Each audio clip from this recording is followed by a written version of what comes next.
Oppo A38 এটা মোটো কোনো নতুন ফোন না। 2023 সেপ্টেম্বর মাসে এটি রিলিজ হয়, কিন্তু তখন 4 GB 64 GB ভ্যারিয়েন্ট ছিল।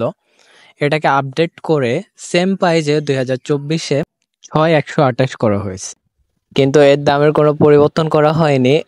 শুধুমাত্র র্যাম এবং রোম বাড়ানো হয়েছে, বাদ বাকি সবকিছু আগের মতোই আছে। তো 2024-এ এসে Oppo A38 কেনা কি উচিত হবে? কথা না বাড়িয়ে আমরা সরাসরি আনবক্সিং এ চলে যাই। Oppo A38 এর বক্সে পেয়ে যাচ্ছেন ফোন, চার্জার, টাইপ সি, একটি কেবল, সাথে পেয়ে যাচ্ছেন একটি সিলিকন কভার। তো এটাতে 6 GB র্যাম এবং 128 GB স্টোরেজ রয়েছে। আর এটা চার্জারটা হচ্ছে 33 ওয়াটের।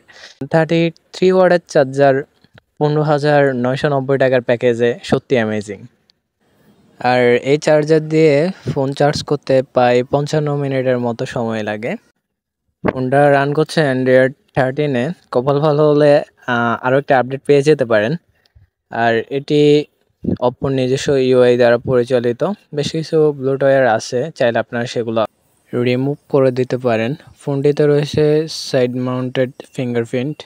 এটা যথেষ্ট ফাস্ট অ্যান্ড অ্যাকুরেট।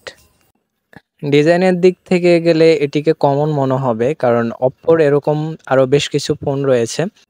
এর বিল্ড কোয়ালিটি যথেষ্ট ভালো এবং ব্যাক সাইড হচ্ছে গ্লসি ফিনিশ। ফোনটিতে দুটি সিম কার্ডের পাশাপাশি একটি এসডি কার্ড ব্যবহার করা যাবে। ফোনটিতে প্রসেসর হিসেবে আছে মিডিয়াটেক G85। প্রসেসর নিয়ে নতুন করে কিছু বলার নেই, কারণ এই বাজেটের সাথে এই প্রসেসরটা খুবই কমন। তবে মিডিয়াটেক G85 কিন্তু খারাপ না, এটিতে টুকটাক গেমিং করা যায়।